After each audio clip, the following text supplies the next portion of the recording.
So if she was already able to see it, what is it saying here when it says the eyes of them were both opened? So something genetically changed. And what concerns me is that there may be the possibility in my book Eden, where I mentioned that there's 223 genes that do not have what the evolutionaries really promote as an evolutionary tree. They try to say, genetically animals have genetic trees. But these 223 genes do not have that. Almost like they were instantaneously cut off, either instigated or put into us, or we acquired it in some strange way. Right. And I think if we really look at this, those 223 genes affect our neurotransmitters of the brain and affect the chemicals which are in the pineal gland, as well as the hormones that affect our sexual glands, which is a real eye-opener. Yes. Because then we're like, so there's a parallel here. And this is some of the research I've been doing on Noah. Because when Noah came off the ark, he planted a vine that allowed him to grow what was it seems to be grapes, and that he had wine and he got drunk of the wine. And in that drunkenness, Ham came in to do something that we don't really, it doesn't really tell us, but it appears that a sexual act of some nature took place. I think so. And then there was a curse that followed. Right, and it was on his firstborn son, because Noah had already blessed his 3 sons, and so the curse was on Canaan. So I'm thinking that this tree, that the serpent was tempting Eve with the fruit, was to get her intoxicated in some form that allowed either him to subdue her in a sexual position, or either to allow the hormones to generate themselves so that she could actually have children. Because again, we haven't really heard God say anything about having children or doing anything at this point in time. So something opened the eyes, something made them aware of the sexual end of it, because now, instead of feeling comfortable, there's something going on here that's making them uncomfortable. Right. But we've got 2 things. Their eyes were already open because they could see it. Now we're saying those eyes are now opened a different way, and that they now know that they are naked. Dr. Joy, I want to confirm what you just said, because have you heard of the Colburn Bible at all? Yes, I have heard of the Colburn Bible. Read any of it Only at all? a little bit of it in probably the last 2 or 3 months. Okay, I've been reading a lot of the Colburn Bible because I like to read whatever I have not read, just so I can have it in, so I can see what it says. Well, it's so strange because this one particular part is from the Colburn Bible, and you're just going to be shocked with what this says, because it verifies exactly what you just said. And this is the part, the Colburn Bible calls Adam Dadam and Eva Ma'eva. But I'm going to just read this part. Part of this was given to Ma'eva, and the rest was drunk by the Yoslings, from their offal and kittle during their night rites.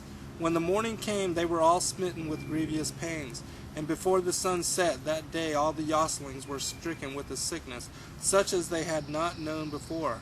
Ma'eva took what had been given to her, and finding Dadam, laid low in his bed and gave him a draught from her vessel. Though she had to use womanly wiles to get him to drink it, she drank the remainder, and they both slept. But when they awoke in the morning, both were suffering pains, and this was something they had not known before. Dadam said to the woman, "What have you done? For what has happened to us cannot be unless the things which are forbidden have been done." The woman replied, "Lord, I was tempted, and I fell. I have done that which is forbidden and unforgivable." Dadam said, "I am bound by duty to do certain things, but first, let us go into the Gizar, to the place called Beth Kelchris, where I will seek enlightenment." So they went there together and stood before the shrine beneath the tree of wisdom.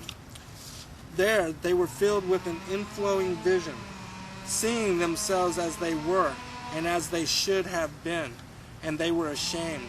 He because he had not followed the proper path of a man, and she because of her falsity.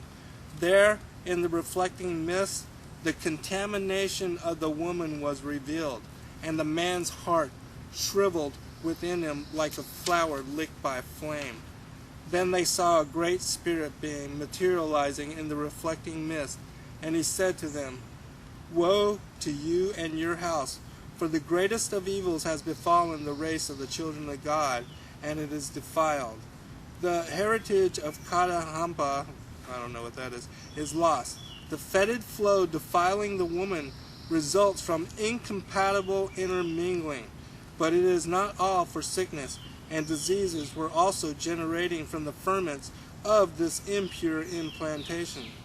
Dedam said, "The fault is with the women. Wherefore should I suffer?" The spirit being replied, "Because you two are now as one, the cankerworms of disease and sickness strike both equally. But you shall not again defile this place. Henceforth, the misty veil becomes an impenetrable barrier severing our two realms from each other, so that they can no longer be easily spanned. Between us there will now be no means of communication. Henceforth, man and woman, fated to unite in love divine, shall be divided and set apart, though ever yearning reunion. They may cleave one to another, seeking the unity which will rekindle the flame, but unless their efforts transcend the limitations of earthly things, they will be in vain.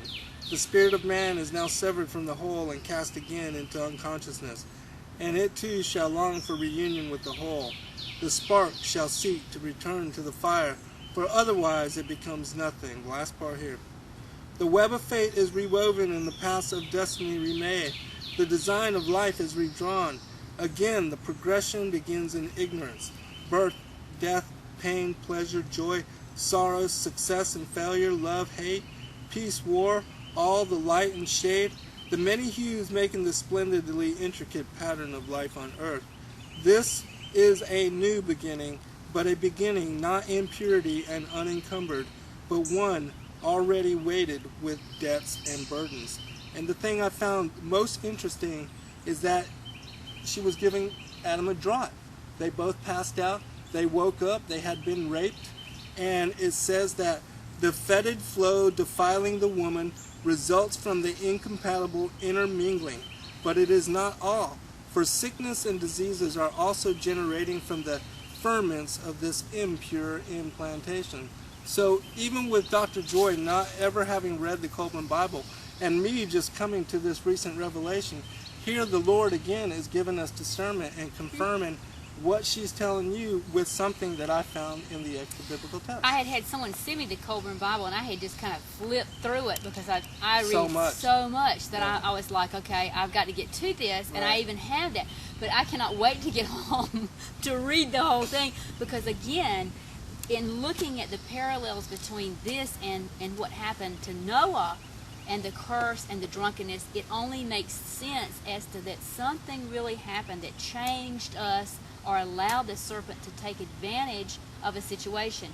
And had they not eaten the fruit that God, if they had never eaten of that fruit, then they would have not gotten to the point that Satan could have played the game. Absolutely. Okay, let's continue with the garden revelation, Dr. Joy, because that story that I just read from the Coleman Bible seems to confirm exactly what you were talking about, so please continue.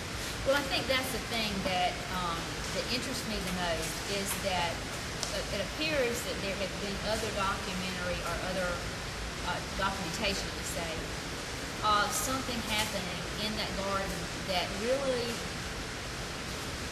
is really told to us in the Bible, but it's because of our interpretation that we unfortunately, and maybe someone intended, that's terrible to say, but intended for us not to get this in our mind, so that at the end of time we would miss the understanding of who the Antichrist was going to be and why he was going to come looking like Jesus. because in the garden, I fully believe that the serpent was looking godlike, and he was offering wisdom, and he was offering what I think probably is similar to today with our change up in our foods. You think about this. Think of all the foods that are right now have estrogen in them, and how the estrogen is making young girls mature Exactly. very fast, and that in that maturity brings the sexual cravings. Exactly, the lustful nature. So if you look at that, you cannot say that there's not a parallel there. Right. Because if that's what Satan's doing in the Garden of Eden, then what I believe we're living in end times, and he's going to use again either the food, and unfortunately with our modified foods and all the things that's in our foods, Absolutely. he is preparing us pharmaceutically. The vaccines. That's right, to either being taken advantage of. Possessed. Exactly. Easily. And when I look at this, I can't say that this could not be what happened in the Garden of Eden, because again, I think the Bible verifies itself, and I will always believe from all my research for so many years, because I started doing this Alpha and Omega beginning end research back when I was in college, and we're talking about in the early 80s, that I was already writing these things. So it only, as I've studied and studied, I've just seen too many parallels between all these things that happen throughout the history of the Bible.